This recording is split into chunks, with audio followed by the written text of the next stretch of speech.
এক গ্রামে বাস করত এক রাখাল ছেলে। ছাগল ও গরু চড়াতে সে প্রতিদিনই জঙ্গলে যেত। সে ছিল খুবই দুষ্টু এবং মজা করতে ভালোবাসতো। একদিন রাখাল মজা করার জন্য জোরে চিৎকার করে বলতে লাগলো, বাঘ এসেছে, বাঘ এসেছে, সবাই বাঁচাও, আমাকে সবাই বাঁচাও। গ্রামবাসীরা দৌড়ে এলো তাকে সাহায্য করার জন্য, কিন্তু এসে দেখে কোনো বাঘ নেই। রাখাল মজা করে হাসছে। আমি শুধুই মজা করছিলাম।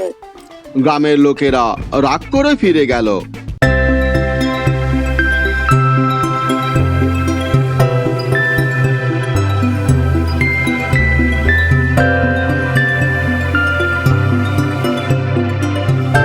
এর কিছুদিন পর সে আবার একই কাজ করলো। চিৎকার করে বলতে লাগলো, বাঘ, বাঘ, বাঁচাও। আবার লোকেরা এলো, কিন্তু এবারও কোনো বাঘ নেই। সবাই তো এবার খুব রেগে গেল। রেগে গিয়ে তারা বলতে লাগলো, তুমি যদি আবারও মিথ্যে কথা বলো তাহলে কেউ আর তোমার কথা বিশ্বাস করবে না।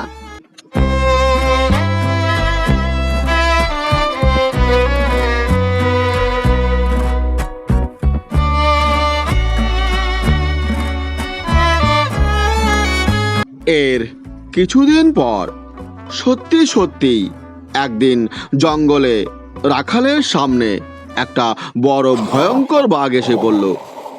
বাঘটি তার গরুগুলোর দিকে এগিয়ে গেল। রাখাল ভয়ে কাঁপতে কাঁপতে চিৎকার করে বলে উঠল, বাঁচাও, বাঁচাও, বাঘ এসেছে, সত্যি বাঘ এসেছে। কিন্তু কেউ তার ডাকে কোনো সাড়া দিল না।